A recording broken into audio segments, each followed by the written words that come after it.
Bon, on va s'y remettre. Vous avez bien mangé? Vous êtes reposé? Prêt?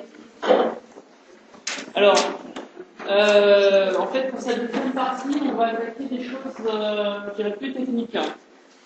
Donc, je vous ai raconté plein de choses finalement assez générales sur la simulation des procédés, sur les procédures, des choses comme ça. C'est voilà, pas des choses que vous pouvez utiliser directement.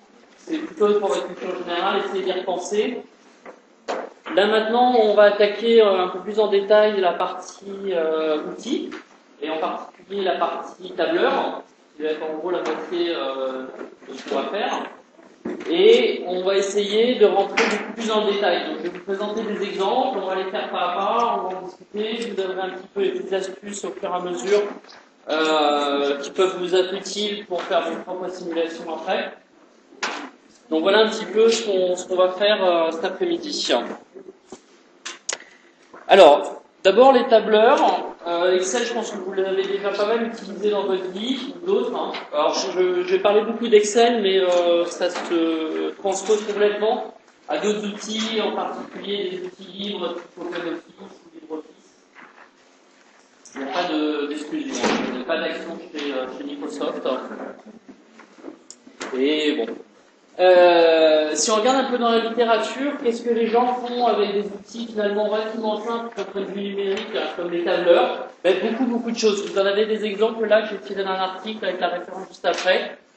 Donc ça peut être des questions en fait de thermo, ça peut être des bilans matière, ça peut être des équilibres de phase, finalement des résolutions d'équations qui vous donnent des vitesses de particules lorsqu'elles tombent, lorsqu'elles vont se solidifier. Ça peut être des transferts thermiques, de la diffusion, des calculs simples de distillation, éventuellement des problèmes de contrôle sur des réacteurs. Vous voyez, il y a énormément de petites applications. Tout ça, c'est des choses, si vous y connaissez bien, qui sont pas très gourmands en termes de ressources et en termes de calcul. Donc vous pouvez assez facilement le faire avec un tableur ou d'autres outils. Donc ces exemples, en fait, ils sont tirés de différents articles. Je vous conseille d'aller les voir. Ça vous donnera une petite idée de ce qu'on peut faire. Alors j'ai regroupé tableur et puis on va dire logiciel de calcul type Scilab, MATLAB. Donc ils ne sont pas des simulateurs de procédés en tant que tels, mais des outils qui vont vous permettre de faire des calculs.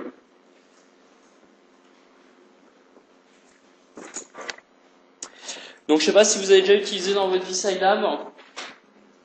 Scilab, c'est un environnement mathématique, c'est développé en France par les médias. C'est gratuit, puisque c'est gratuit et ouvert. Ce qui est intéressant, c'est que vous pouvez faire facilement dedans du calcul matriciel, donc faire des résolutions d'équations linéaires. Mais vous avez aussi des fonctions qui vous permettent de faire des résolutions d'équations non linéaires, des systèmes différentiels. Vous avez aussi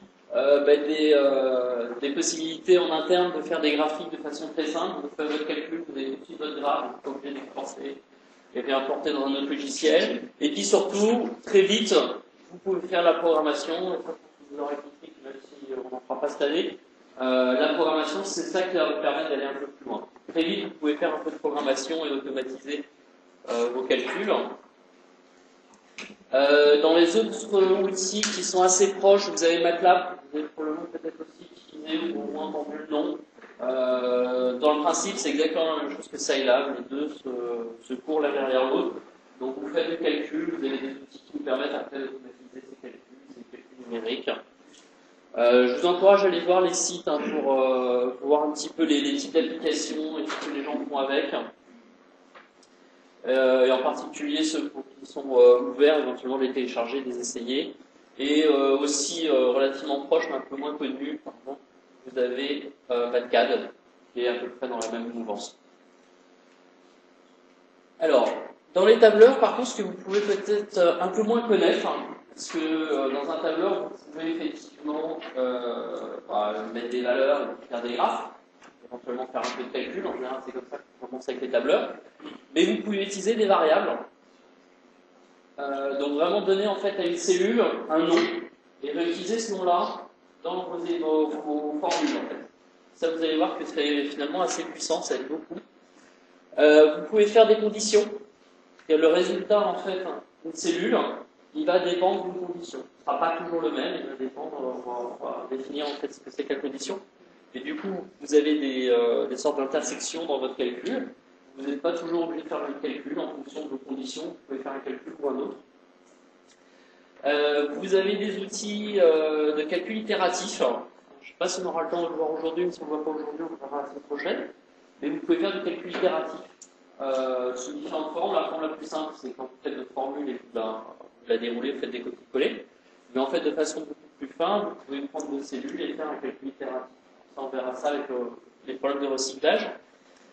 Vous avez peut-être entendu parler d'un système de solver. En gros, vous allez mettre votre équation à résoudre dans une cellule, les variables dont ça dépend, et vous allez demander à Excel de trouver quelles sont les bonnes valeurs pour résoudre votre équation.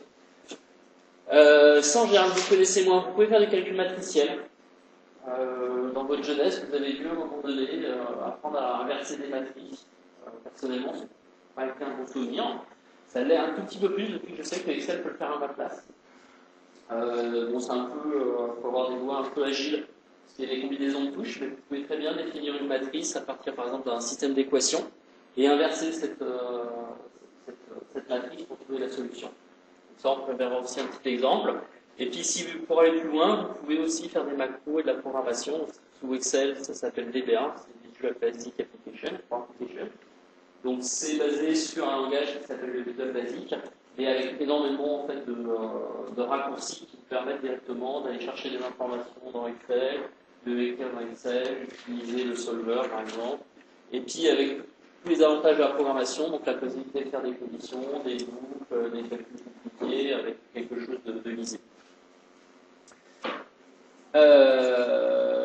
Je suis un peu surpris de voir ça là, mais on va peut-être le faire maintenant, parce que j'avais une bonne raison de faire ça maintenant.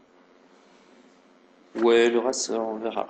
Alors, pour vous montrer ça, on va faire un premier exemple qui consiste en fait à s'intéresser à ce qu'on appelle la DTS. La DTS, est-ce que ça vous parle?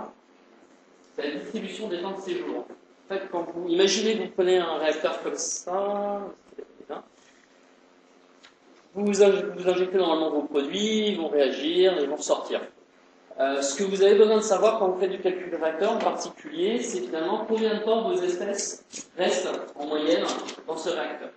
Alors, votre réaction, elle dépend du temps de réaction. Du coup, ce qu'on cherche, c'est, imaginons que ici, à un instant 0, j'injecte un produit, je veux savoir statistiquement au bout de combien de temps il va sortir ici. D'accord. Si c'était idéal, ça pourrait éventuellement imaginer qu'en entrée, j'ai un pic, en sortie, je devrais avoir un autre pic qui est décalé. Si toutes mes molécules restent le même temps à l'intérieur de mon réacteur. Dans la pratique, c'est pas comme ça. Sur un réacteur agité, par exemple, vous allez avoir quasiment au même instant que votre injection, vous allez avoir une augmentation de votre concentration, puis une diminution. Si vous avez un réacteur tubulaire, vous aurez effectivement plutôt une espèce de gaussienne en sortie qui sera décalée dans le temps. Alors, ce qui nous intéresse là, c'est en fait de simuler cette distribution des temps de séjour pour un réacteur agité.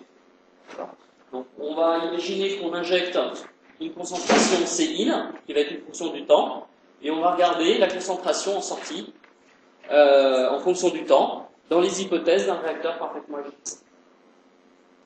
Et on regardera un petit peu, par exemple, comment ça change en fonction de la hauteur du réacteur, de son diamètre, du débit.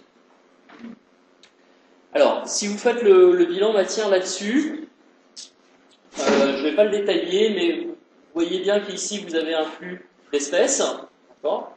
Il va être égal au flux d'espèces qui va être sorti, plus la variation, en fait, de concentration à l'intérieur.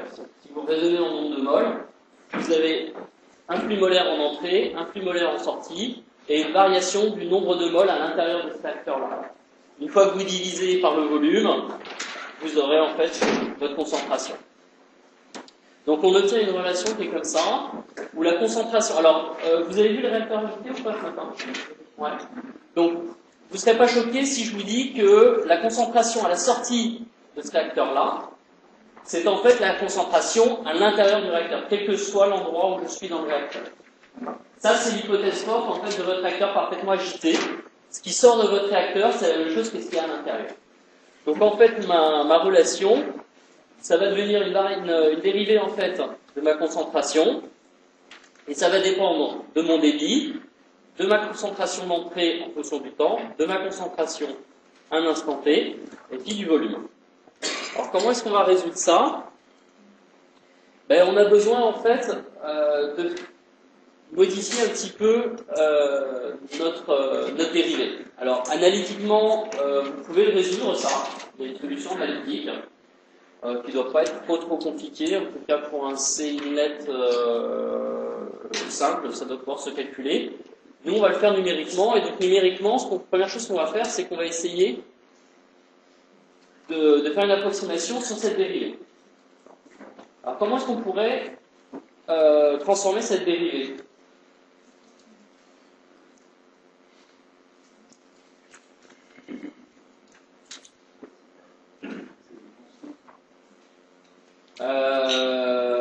A priori, non, elle ne va pas être constante puisque ça va dépendre de votre concentration ici, et ce terme-là ne va pas être constant dans le temps. Donc il n'y a pas trop de raison que effectivement votre dérivée soit constante. Est-ce que vous connaissez l'approximation de la dérivée?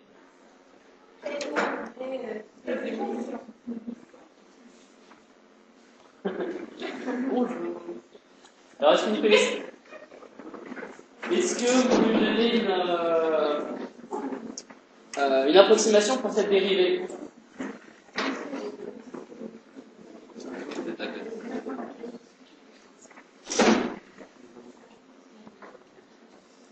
Alors une façon d'approximer votre dérivée, je vais le faire au tableau. Ça c'est typiquement ce que vous allez voir avec Simon Cavadias. Votre dt sur dt, vous pouvez l'approximer comme votre concentration à un temps t plus 1 moins votre concentration à un temps t, le tout sur delta t. D'accord. Ça c'est un truc que vous avez dû voir un jour dans votre jeunesse. Votre dérivée, c'est votre concentration à un temps donné, moins la concentration à un temps un petit peu décalé, et vous divisez par votre pas de temps. Tout simplement, ça veut dire quoi? Vous avez votre concentration, vous partez d'un point ici, point IT, vous avez un autre point, point T plus 1. Votre pente, c'est la différence entre les deux points, divisé par le temps entre les deux. Alors ça, c'est la pente de votre dérivée. Une fois qu'on a ça, on peut le mettre dans notre équation. Et la petite subtilité, c'est de choisir à quel endroit, ici, à quel temps je vais prendre ce calcul-là. Est-ce que je vais le prendre en IT ou en IT plus 1? Alors, je vous passe les détails, mais en fait, idéalement, on va le prendre en IT plus 1, parce que la méthode, en fait, est plus stable. Donc, si vous remplacez ce dt sur dt par un c en IT plus 1, moins c de it sur delta t, et que vous remplacez votre c de it ici, enfin, c de t par un c de it, vous obtenez cette relation-là. Ça, c'est sympa, parce que ça veut dire que si vous connaissez votre concentration à un instant donné, si on connaît ce qu'on injecte comme traceur, on a tout pour calculer la concentration, finalement, un petit temps plus loin, un temps delta t plus loin. D'accord? Donc on n'a plus qu'à mettre ça dans Excel et voir ce que ça donne.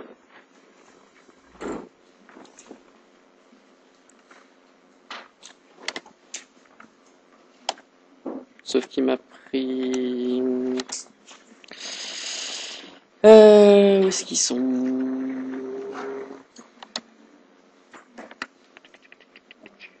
Faut juste que je retrouve mon fichier de base Excel, mais sinon on va le recréer. Hop.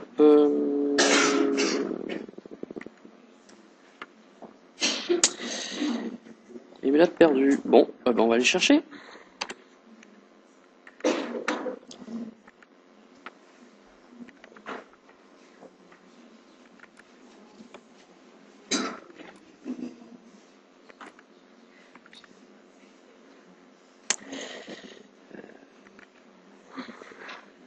Voilà.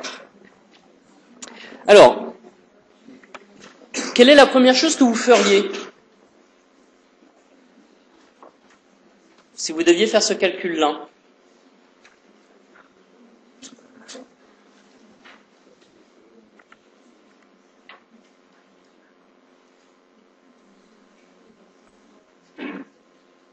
Par quoi vous commencez?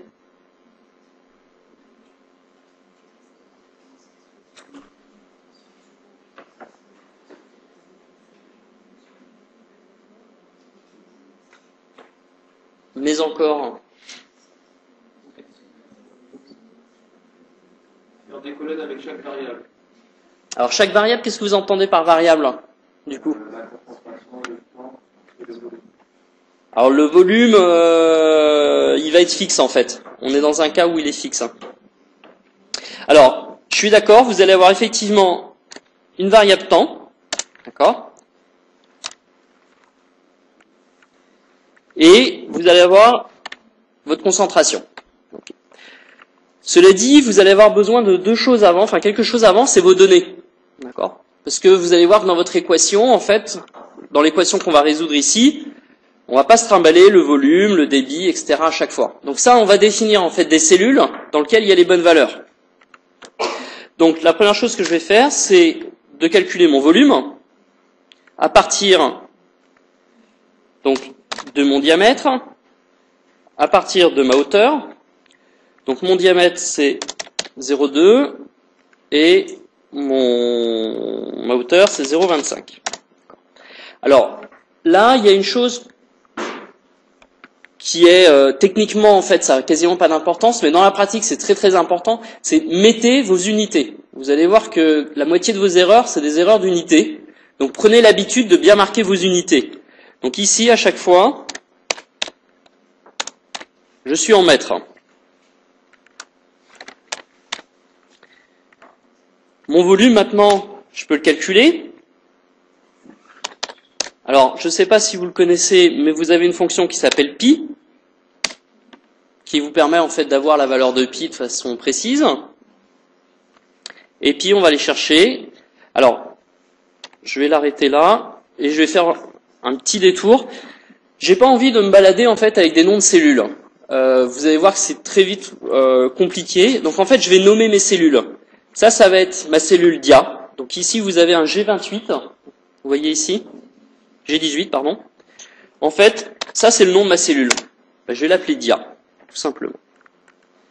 Vous pouvez mettre quasiment les noms que vous voulez.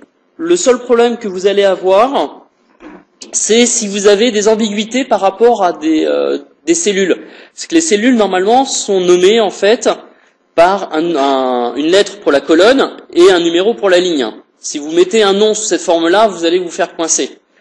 Mais par contre, vous pouvez mettre tous les noms que vous voulez, vous pouvez mettre des underscores, et donc vous pouvez choisir le nom de votre cellule. Et du coup, si je reviens ici sur mon volume, je vais avoir donc toujours ma fonction pi fois mon diamètre. Voilà. Et vous voyez que en fait là-dedans,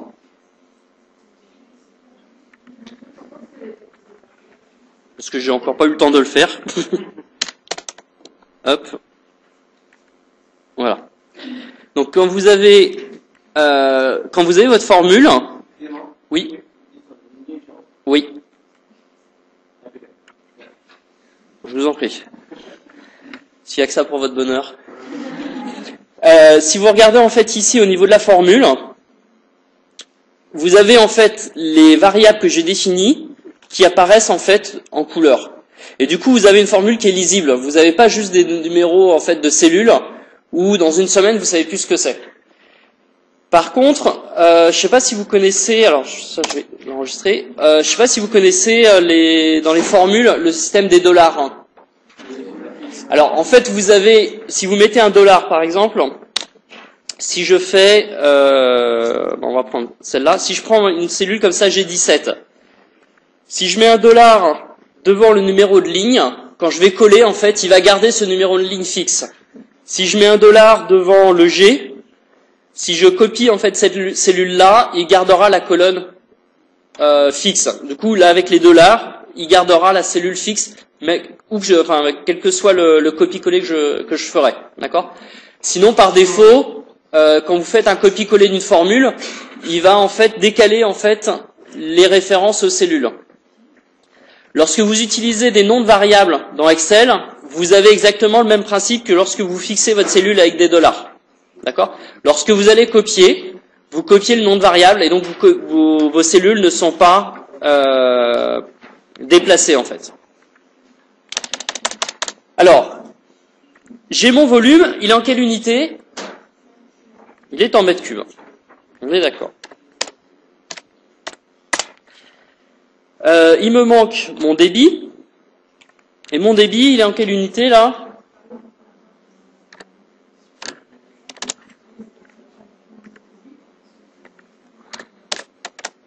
Il est en litres par heure, j'ai du 500 litres heure. Donc ça, je vais le convertir pour effectivement le mettre dans des unités qui me plaisent un peu plus. Donc je vais diviser par 1000 pour l'avoir en mètres cubes. Et puis je vais le multiplier par 3600 pour l'avoir en secondes. D'accord? Et ça sera mon débit. Et il me l'a pas pris. Voilà. Ok? Alors, ici on va partir de 0. Alors il me manque dans mes colonnes, je vais avoir ma concentration, mais il me faut ma concentration de mon injection. C'est pas d'un côté, c'est de l'autre.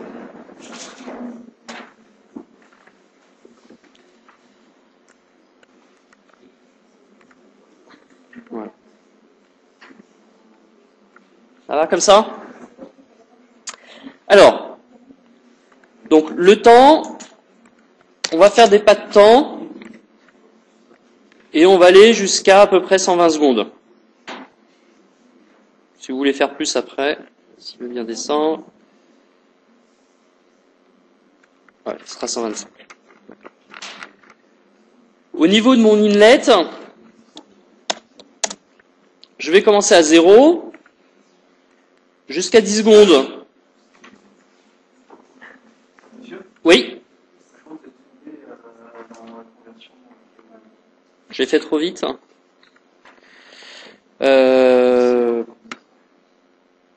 C'est l'inverse. Alors, je veux des titres.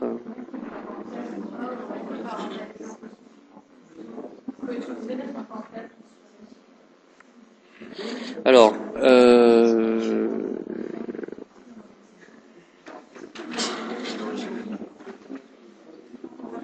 donc lui, ouais, ça c'est une division et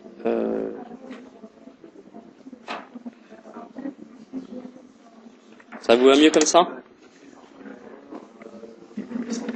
Donc ça c'est des mètres cubes par seconde. Ok. Une fois que j'arrive à 10 secondes, je vais continuer mon injection et on va faire une injection plateau pour l'instant.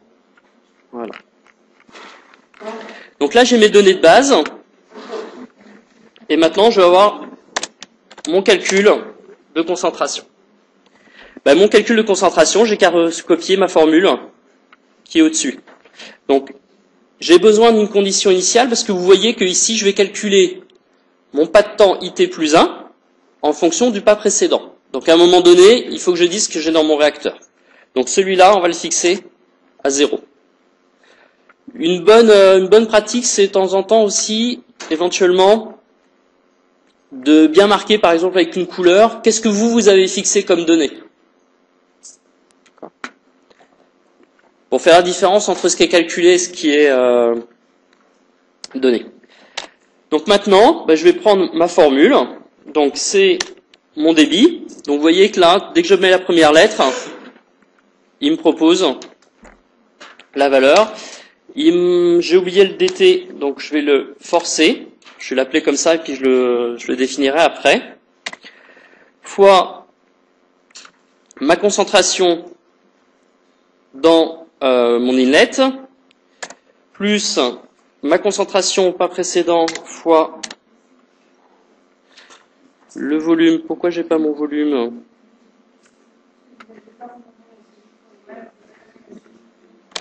Eh ben on va l'appeler vol, c'est pas grave. Hop. Au niveau des priorités, alors on va en parler après, mais si je veux que mon calcul se fasse bien, il me faut des parenthèses. Et ici, donc ça sera mon volume plus mon débit fois mon pas de temps. Donc là, il n'est pas content parce qu'il lui manque des choses. Donc il y a ce volume-là qui s'appelle vol et il manque un dt. Et ce dt, ce sera une seconde. Et celui-là, il faut que je le nomme. Voilà. Ok? Donc maintenant, j'ai ma formule. Si je copie, est-ce que ça donne des choses correctes?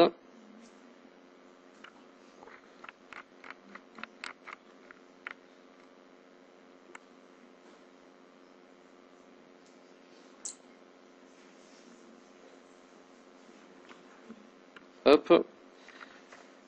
Insertion.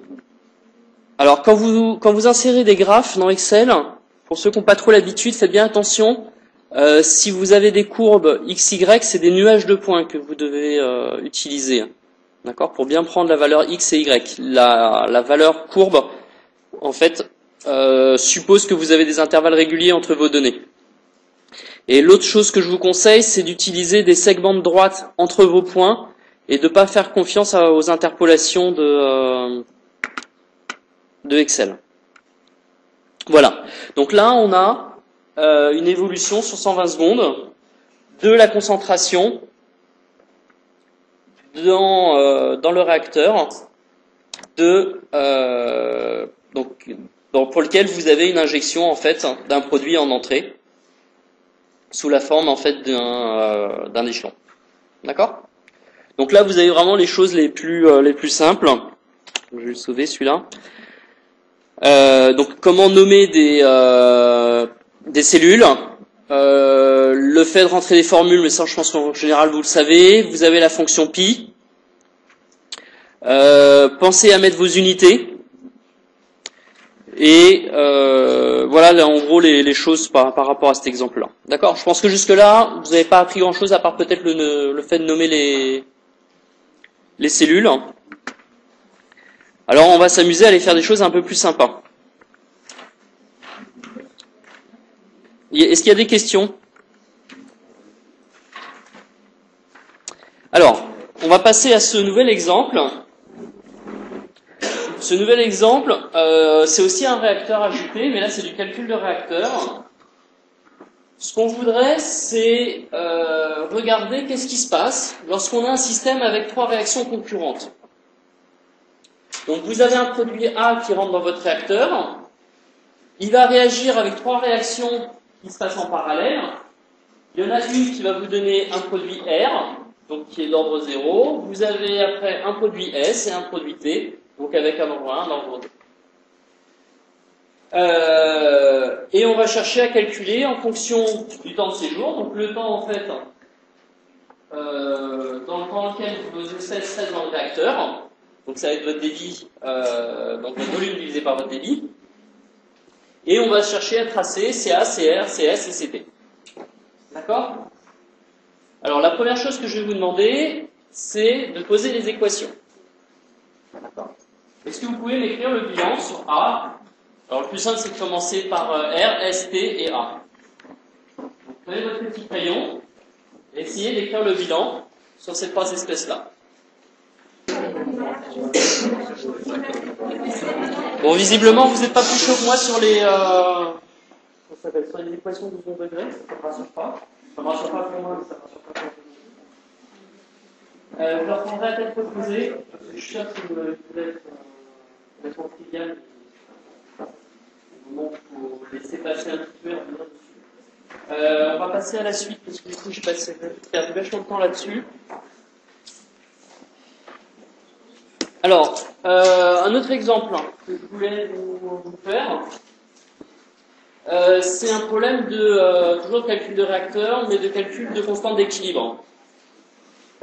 Donc vous imaginez en fait un réacteur JT dans lequel on fait une réaction équilibrée. Donc c'est un exemple que vous allez retrouver en TP. Donc cette réaction c'est l'ammoniac, la fabrication de l'ammoniac. Vous avez donc azote et hydrogène et vous faites de l'ammoniac. La littérature vous dit qu'à 400 degrés et à 220 bars, vous avez une constante d'équilibre qui vaut 2,43, 10.3 atmosphère moins 2. Et elle est donc calculée en fait en pression partielle de NH3 et de H2. Donc ce qu'on va faire maintenant, c'est qu'on va calculer en fait notre constante d'équilibre en faisant apparaître le taux de conversion donc du coup de l'azote qui est minoritaire, donc qui est défini comme votre flux de N2 en entrée moins le flux de N2 en sortie sur votre flux de N2 en entrée. On va aboutir en fait à une équation non linéaire en X, et on va chercher à la résoudre. On va essayer, Inch'Allah.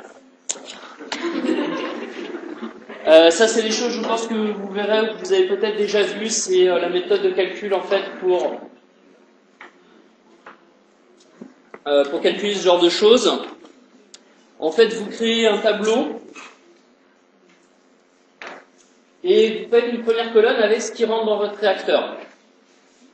Vous normalisez par rapport à votre espèce minoritaire, ici l'azote.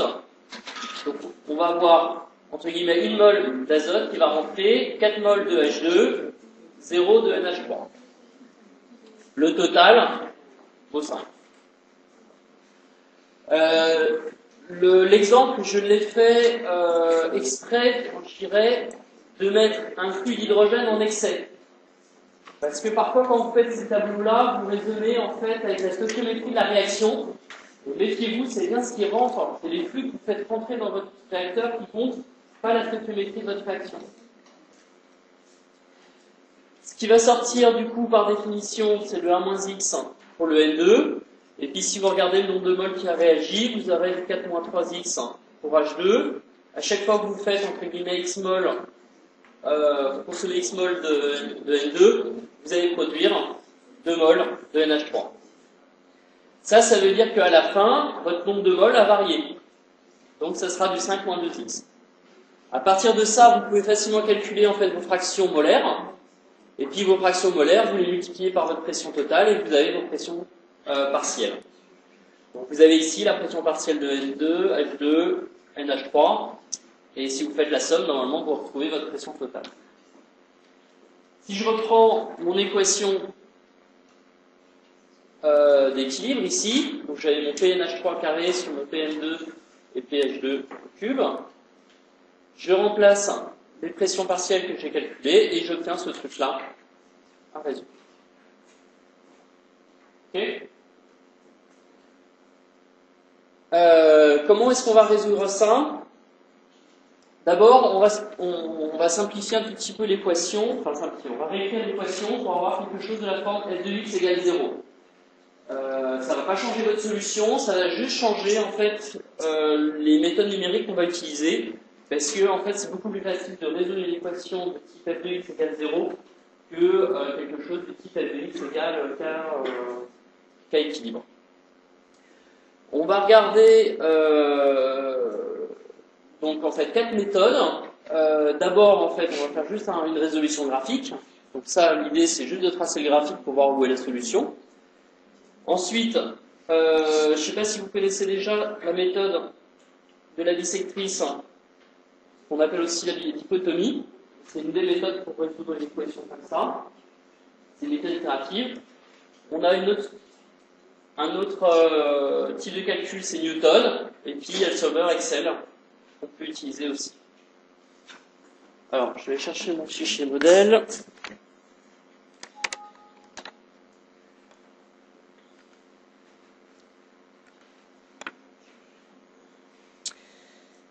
Alors...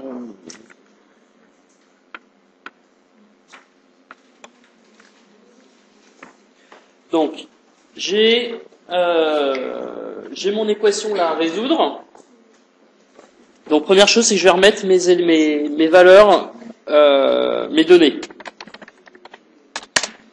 Donc, la première donnée, c'est la pression totale.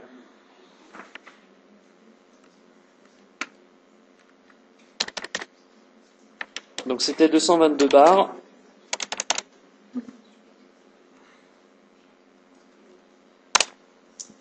Et mon cas équilibre, je vais le retrouver là. Je vais faire une approximation un peu rapide, c'est l'équivalence bar atmosphère. Je me passerai le détail. Et c'était 2,43, 10-3, et je vais supposer que ce sont des bars -2. Ici, c'était des bars et c'était 222,9 pour être précis.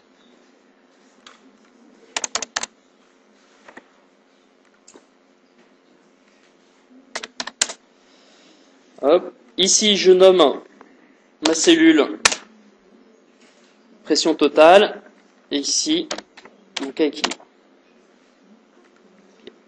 Donc maintenant, si je fais un tableau avec des valeurs du taux de conversion X et que je calcule la formule qui est au-dessus, je dois normalement, effectivement, trouver à un moment donné une valeur de X qui fait que ma fonction devra s'annuler. Oui. C'est parce que c'est lui qui fait des raccourcis en fait. Quand vous avez déjà du texte dans une colonne que vous tapez, il veut retaper la même chose si vous faites effectivement pas gaffe. Donc, mes taux de conversion, ils vont varier entre combien et combien?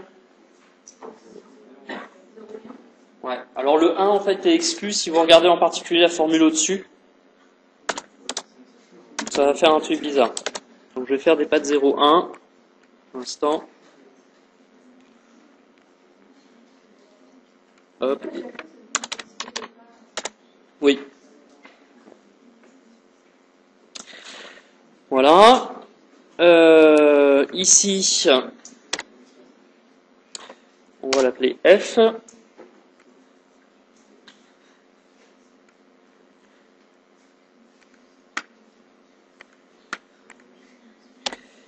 Alors, je déplace un peu mon équation. Et je vais essayer de taper ma formule. Alors,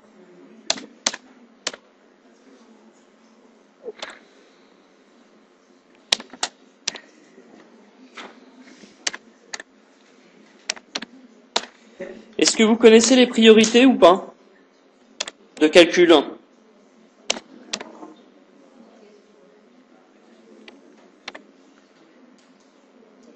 Alors j'ai tendance à mettre plus de parenthèses qu'il est nécessaire, parce que c'est un peu plus facile à lire.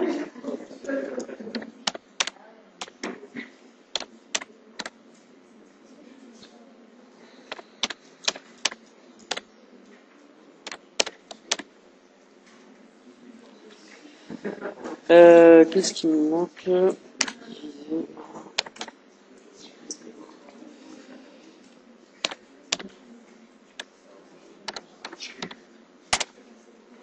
Voilà. Je reprends ma formule. Donc, essayez de vous rappeler pour les priorités, la première chose, que ce soit Excel ou un autre, la première chose qui va être faite, c'est les calculs entre les parenthèses. Vous commencez toujours par là. Une fois que vous avez fait les calculs entre parenthèses, la deuxième priorité, c'est les puissances. Une fois que vous avez calculé les puissances, vous calculez les produits, les divisions. Et une fois que vous avez fait ça, vous calculez les sommes et les soustractions. Si vous avez un doute, mettez des parenthèses. Ça, vous êtes sûr de l'ordre dans lequel il fait son calcul. Alors, j'obtiens une valeur qui est négative, soit. Je fais mon petit calcul pour les autres valeurs, et vous voyez que entre 0,80, enfin 0,8 et 0,9, en fait, je change de signe. Donc ça veut bien dire que entre 0,8 et 0,9,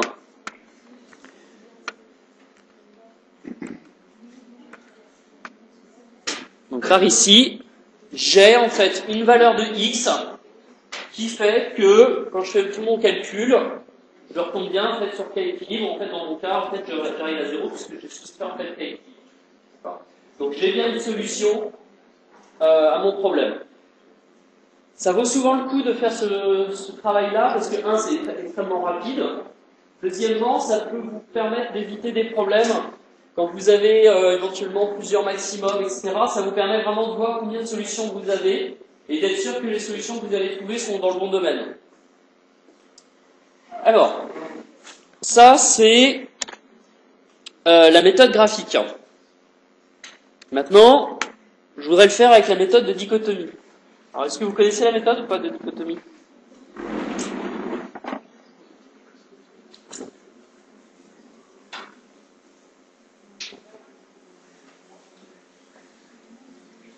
Le principe, il n'est pas extrêmement compliqué.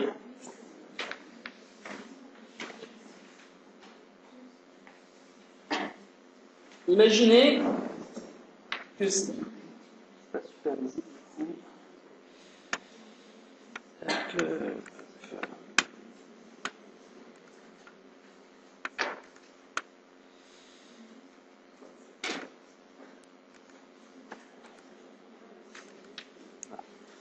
imaginez que là, ce que j'ai représenté, c'est votre fonction là qu'on vient de tracer, votre f de x. D'accord ? Donc vous tracez f de x pour plusieurs valeurs de x. En fait, le principe de la dichotomie, c'est d'abord de se dire, je pars d'un point A et d'un point B. Si ces deux points-là encadrent ma solution, si je fais le produit f de A fois f de B, je vais avoir quelque chose qui est négatif, puisque je vais avoir une valeur d'un côté et une valeur de l'autre. Quand je vais faire le produit, je vais forcément avoir quelque chose de négatif. Une fois que je sais ça, je prends le point milieu. Je prends le milieu, en fait, AB sur 2. D'accord ? Et je regarde F de AB sur 2 fois, par exemple, F de A. Donc je regarde le produit de ce truc-là avec ce truc-là.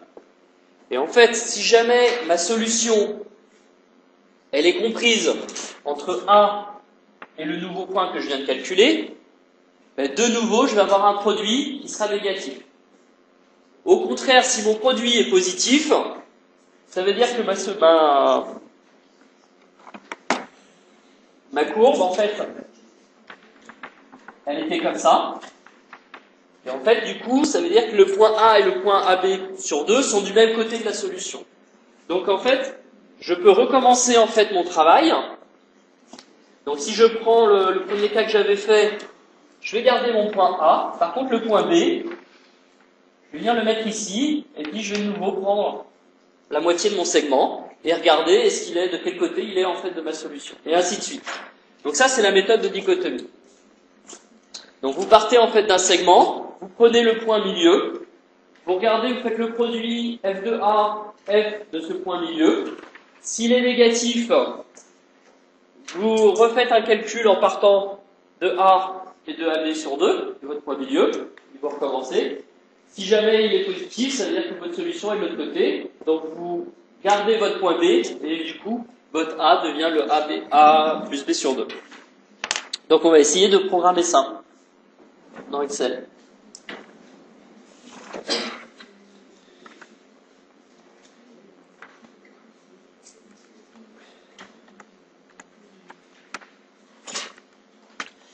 Alors, normalement, mes données, donc ma pression totale et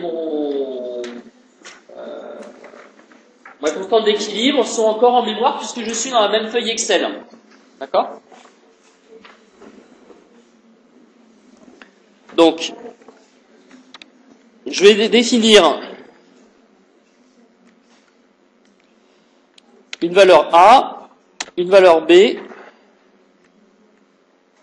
s'il veut bien.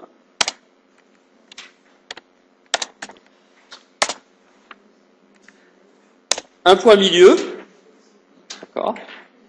Et je vais calculer f de A, f de M.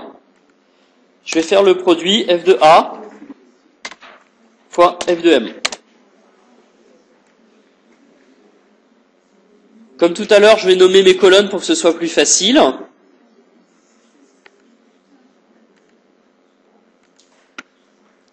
Alors, on va partir de 0 ici, et on va partir de 0,99 ici. Donc, mon point milieu, il est facile à calculer. C'est A plus petit b, il me faut une parenthèse, le tout sur 2. Maintenant, je vais retourner ici pour récupérer ma formule.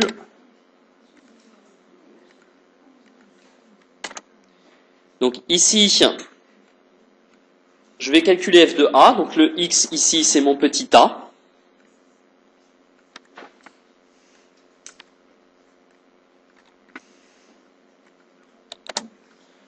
Voilà. Ici je fais la même chose avec mon point M.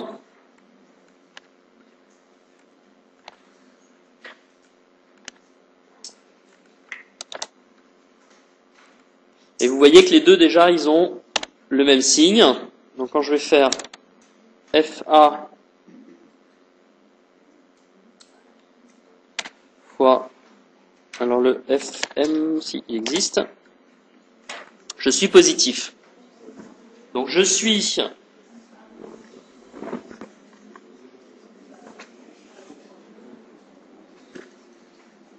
dans la configuration où FA et F de M ont le même signe. Donc pas dans cette configuration-là. Donc ici j'ai mon 0, j'ai ma courbe, j'ai petit a ici, et j'ai probablement a plus b sur 2 ici, en M. Donc mes deux F ont le même signe. Donc j'ai fait partie d'un B ici. Donc ce que je vais dire maintenant, c'est que ma nouvelle valeur de A, ça va être le point M, et valeur de B va rester la même. Alors ça c'est facile à faire manuellement, mais j'aimerais bien le faire de façon un peu plus fine. Donc ici, je vais mettre une condition.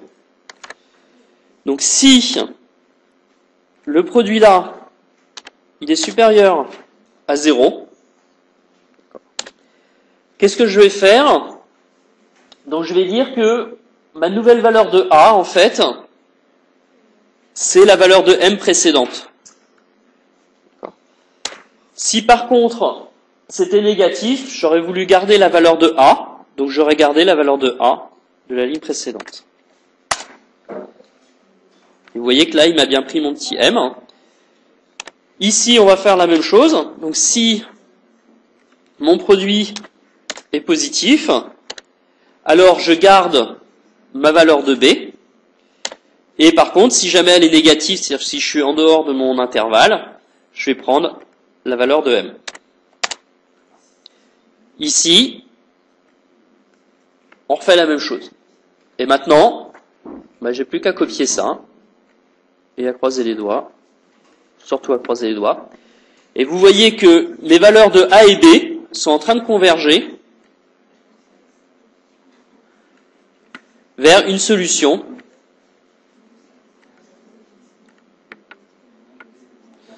pardon.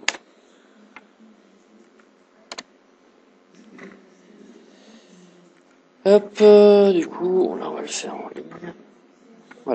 vous voyez que mes deux solutions, enfin mes deux points d'intervalle A et B, mes deux extrêmes, convergent en fait petit à petit vers une solution unique, vers 0,88.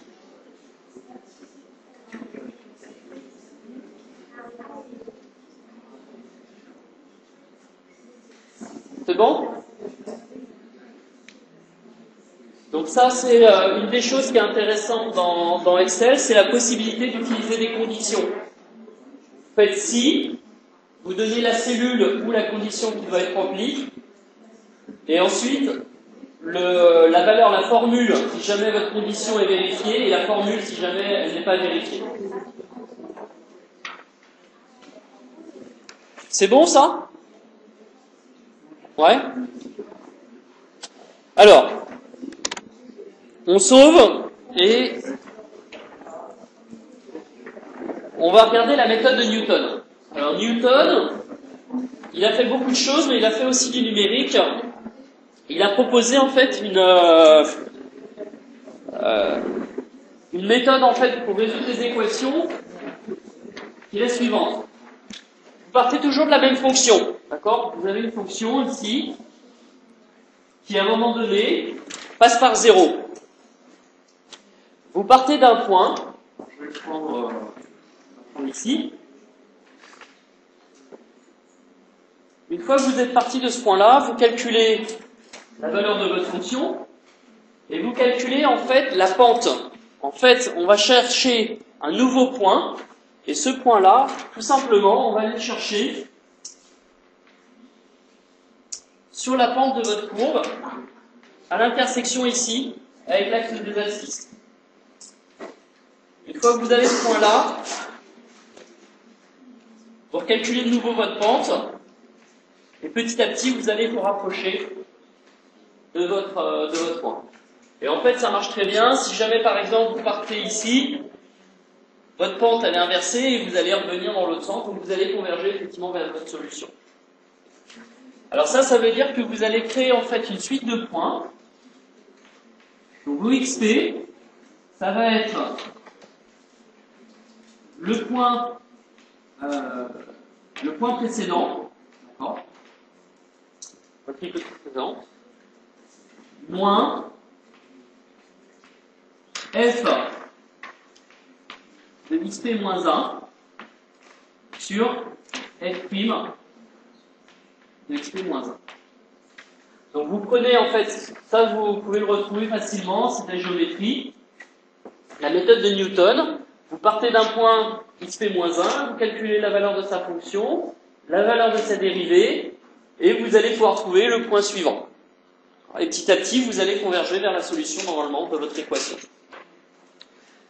Alors ça, c'est quelque chose qui marche très très bien si vous êtes capable de calculer analytiquement votre dérivée. Si le f de prime, vous pouvez le calculer. Alors dans la pratique, en fait, ce que je vous ai montré là, si vous le transformez bien, je crois que vous arrivez à un polynôme d'ordre 3 qui doit pouvoir se résoudre. Donc vous pouvez le faire, mais vous pouvez le faire non, je confonds avec un autre problème. Enfin, peu importe. Si vous êtes capable de calculer les dérivées, vous mettez directement la dérivée dans votre programme. Sinon, ben vous faites comme tout à l'heure, vous dites que f'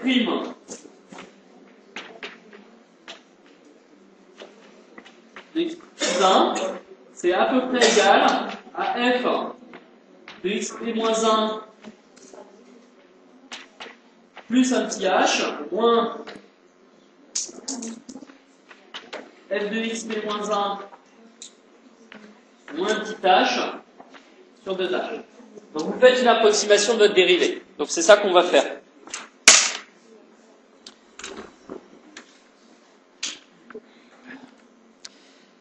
Alors, de quoi est-ce qu'on va avoir besoin? On a besoin de notre valeur de x. On a besoin, donc celui-là je vais l'appeler xp pour histoire de rester cohérent.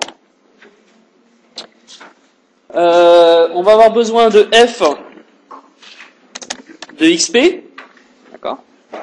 On va calculer un xp moins h, un xp plus h, et on va calculer un f de xp moins h, un f de xp plus h, et à la fin, normalement on a tout. Enfin, si on peut faire... on va faire la dérivée. Allez.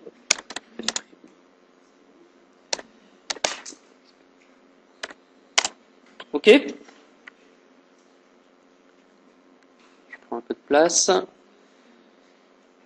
Je continue à nommer mes cellules. On va dire oui. Alors, ici, il va falloir démarrer quelque part. Je vous propose qu'on démarre à 0,5. Je retourne dans mes feuilles tout à l'heure pour éviter de tout retaper.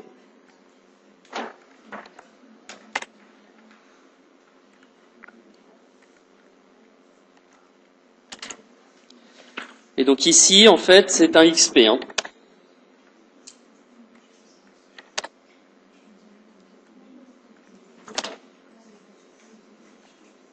Donc là, on va avoir calculé f de XP. Je vais définir un petit h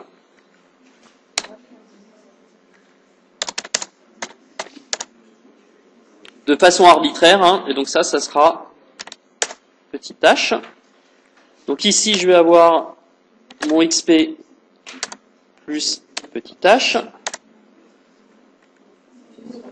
Pardon, ça c'est XP moins h normalement.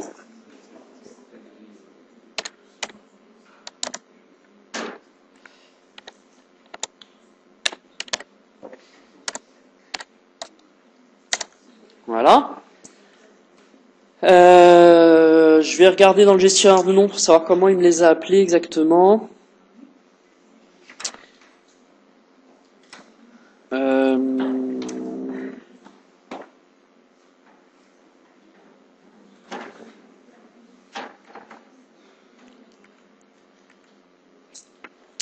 Alors j'ai... Où est-ce qu'ils sont?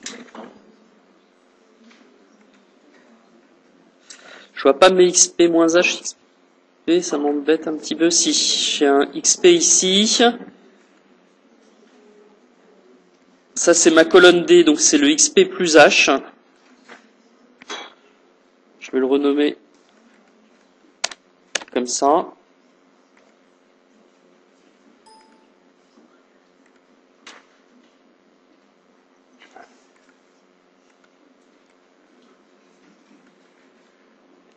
Je vais le renommer comme ça va être plus facile.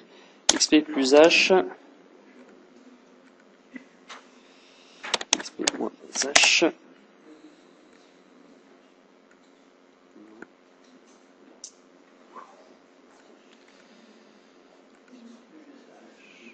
Ça c'est XP moins H. Ça c'est XP plus H. Voilà. Ok. Si je reviens ici, je mets ma formule, et ici, donc ça doit être normalement donc le XP moins H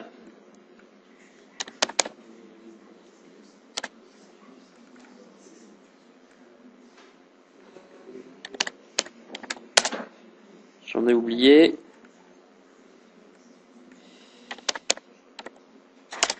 Voilà. Ici, on va faire la même chose. XP plus H. XP plus H. XP plus H. XP plus H.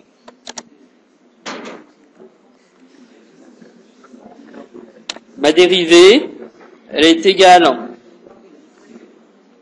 à ça, une parenthèse, ça moins ça sur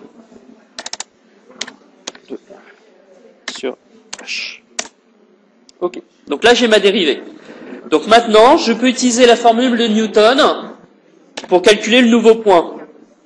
Donc le nouveau point, c'était la valeur de xp moins la valeur de f de xp divisé par la dérivée.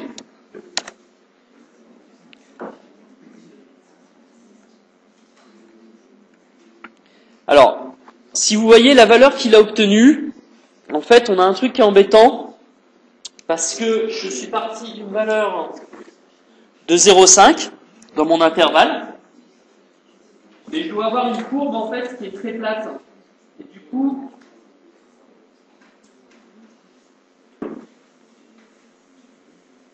le défaut de la méthode, c'est si vous regardez, vous vous rappelez tout à l'heure, la courbe à la tête, elle était comme ça. Donc en fait, je suis ici, et je suis allé en fait extrêmement loin, mais j'ai dépassé les 1. Donc en fait, mon équation n'a plus de sens. Alors il va falloir que je triche un petit peu. Je vais pas partir de 0,5, je vais partir de 0,9. Et vous voyez que là, je reste dans le domaine, et je suis arrivé à 0,88. Si vous vous souvenez tout à l'heure ce qu'on a vu sur la dichotomie, on n'est pas très loin de la solution. Et je peux avancer un peu mon calcul. Et vous voyez qu'en fait, je converge extrêmement vite vers une solution, en fait. Vous voyez déjà au troisième point, en fait, je ne vois plus la différence.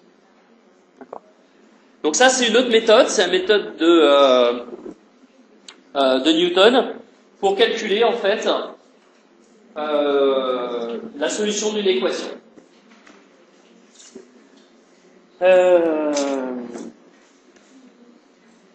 Alors, là, on a vu la méthode graphique, la méthode de la dichotomie, Newton. Il y a une autre façon de le faire, c'est directement avec le solver. Donc avec le solver, tout simplement, vous allez avoir une valeur de x. Donc on va repartir de 0,9. Et une valeur f de x.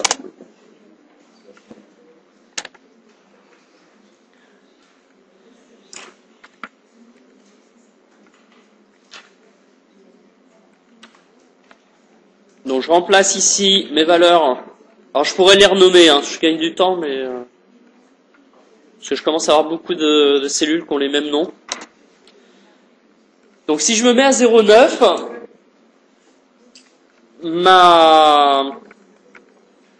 ma fonction a une certaine valeur, d'accord? Ce qu'on va utiliser maintenant, c'est le solver en fait d'Excel pour faire varier la valeur de x jusqu'à ce que la valeur de f de x soit la plus proche possible de 0. Alors, si vous ne l'avez pas, normalement il est dans le menu données, d'accord? Le solver, il est ici.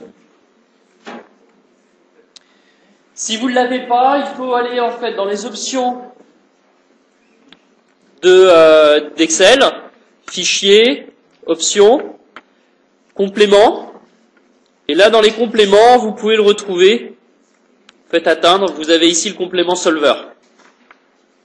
Si vous avez un doute, il y a des millions de tutoriaux sur Internet pour vous expliquer comment le retrouver. Alors, si je clique dessus, j'ai une fenêtre assez simple en fait à remplir. La première question, c'est la cellule en fait de l'objectif. Donc l'objectif, c'est la fonction en fait, la cellule qui représente la fonction que vous voulez amener à 0. Donc ici, c'est la cellule B8. D'accord. Quel type d'objectif? Je voudrais que cette cellule soit égale à 0. Alors, je ne veux pas la minimiser ou la maximiser, je voudrais qu'elle soit égale à 0. Et pour faire ça, qu'est-ce que je peux faire varier comme cellule? Là, A8. Alors ensuite, vous pouvez éventuellement rajouter des contraintes pour lui dire que A8 n'a pas le droit d'être négatif, que ça n'a pas le droit d'être supérieur à 1, etc. Une fois que vous avez configuré votre solver, vous faites résoudre. Et si tout se passe bien, il a changé la valeur ici, et il vous demande est-ce qu'il doit conserver cette valeur-là. Et si vous regardez, il est passé de 0,9 à 0,88, on n'était pas très loin de la solution, et vous avez une valeur de f qui est de moins 3, 10, moins 10. Donc qui est effectivement pas très loin du 0. Si je reviens dans le solver, dans les options, vous allez retrouver en fait la notion de tolérance dont je vous parlais tout à l'heure. C'est jusqu'à partir de quelle précision il va arrêter d'essayer de retrouver une nouvelle solution. Vous retrouvez en fait une tolérance pour la méthode. Après, vous pouvez lui dire aussi qu'il n'a pas le droit de calculer pendant tant de temps.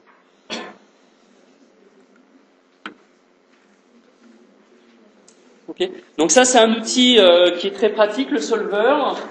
Il a un gros défaut, c'est que vous êtes obligé de le lancer à la main. Si vous allez chercher par contre un peu le détail, il y a moyen d'utiliser les macros pour pouvoir le relancer facilement sur plusieurs valeurs. Parce que par exemple, si dans une feuille de calcul, vous avez plusieurs valeurs optimisées, ça devient très très vite lourd de devoir relancer le solver pour chacune des valeurs, etc. En fait, vous avez quasiment un solver par feuille. Donc ça, c'est son défaut. Par contre, effectivement, il vous fait le calcul bien, et je crois que de mémoire, lui, même en partant de 0,5, il arrive à trouver la solution. Il a un peu plus de mal, mais il arrive à trouver la solution. Ok ?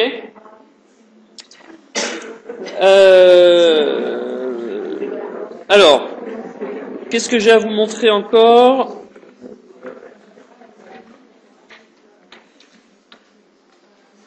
Alors ça, je vous en ai parlé, c'est important, hein, l'histoire des priorités, parce qu'il y a quand même beaucoup de problèmes de calcul comme ça. Donc vous les retrouvez là, hein, les parenthèses d'abord sont évaluées, après les puissances, les multiplications, les divisions, et enfin addition, soustraction. Si vous avez des conditions à utiliser, donc la formule c'est si, vous mettez entre parenthèses un premier terme avec votre condition. Alors, c'est le premier terme, en fait, condition, il sera évalué par Excel. Donc ça peut être aussi bien une cellule. Vous verrez par exemple que pour le recyclage, on utilisera ça pour faire un calcul avec et sans recyclage. Donc on aura une cellule qu'on va appeler initialisation, dans laquelle on mettra vrai faux. Si c'est vrai, on fera comme s'il n'y a pas de recyclage. Et puis si c'est faux, on fera le calcul normal avec le recyclage. Donc ça permet de revenir très vite en fait sur vos calculs sans devoir tout réécrire. Parce que vous verrez qu'en fait, comme on fait les calculs itératifs, votre feuille en fait elle change un peu en permanence. Donc c'est un peu difficile à modifier comme ça en temps réel. Donc la première partie c'est la condition, donc soit une cellule dans laquelle vous avez vrai faux, soit vraiment une condition du type telle variable ou telle valeur est plus grande que, ou telle cellule est plus grande que, ou égale à. Vous avez le droit à toutes ces possibilités. La deuxième partie c'est la formule si jamais votre condition elle est vraie. Qu'est-ce que vous voulez faire si jamais votre condition est vraie? Et la troisième partie c'est qu'est-ce que vous faites si jamais votre condition est fausse. Comme c'est du binaire, soit c'est vrai, soit c'est faux. Pour aller plus loin, pour compléter, alors l'année dernière je l'avais fait imprimer, je n'ai pas voulu le refaire cette année. C'est pas parce que le document est devenu moins bien, c'est parce que j'avais demandé aux gens de venir avec en TP, de l'utiliser et ils ne l'ont pas fait en pratique. Je me suis dit que c'était dommage d'imprimer 200 pages si c'est pas utilisé. Donc, libre à vous, c'est un super document. Il y a énormément de choses sur Excel et sur le VBA.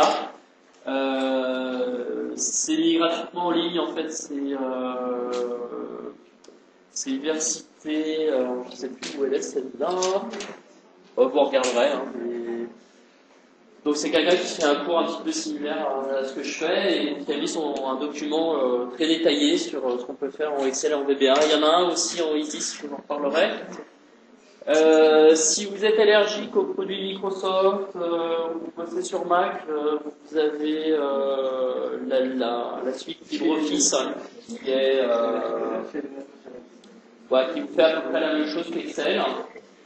Vous trouverez aussi OpenOffice.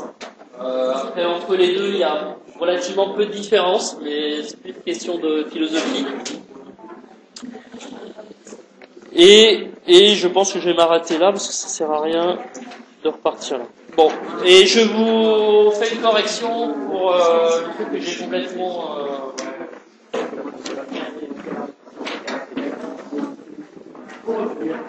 à la vie, dans la journée de 1 heure, j'ai eu beaucoup de questions sur les groupes de TP. Alors les groupes de TP, on va les faire pour tenir compte de ce qu'on sait comme contrainte, c'est-à-dire les problèmes d'UE, compatibles, incompatibles, etc. Il y en a pas mal. Une fois que vous avez ça, donc il y aura des groupes qui seront faits. Si vraiment vous êtes allergique aux gens avec qui vous êtes, s'il y a un problème, il y a une tolérance, je dirais, pour changer de groupe. Par contre, deux conditions importantes. La première, c'est que ce soit un échange. Il ne faut pas qu'il y ait un groupe de 40 et un groupe de 10, même si c'est des horaires qui ne nous arrangent pas et tout, ça ne nous arrange pas. Donc, il faut absolument que ce soit des échanges. Si vous voulez quitter un groupe pour aller dans un autre groupe, vous débrouillez avec quelqu'un d'autre groupe pour faire un échange. La deuxième chose, c'est que vous prévenez vos enseignants pour qu'ils sachent à peu près qui doivent avoir dans leur groupe et ce ne soit pas juste comme ça, on arrive et... Ok ? Bonne fin de journée.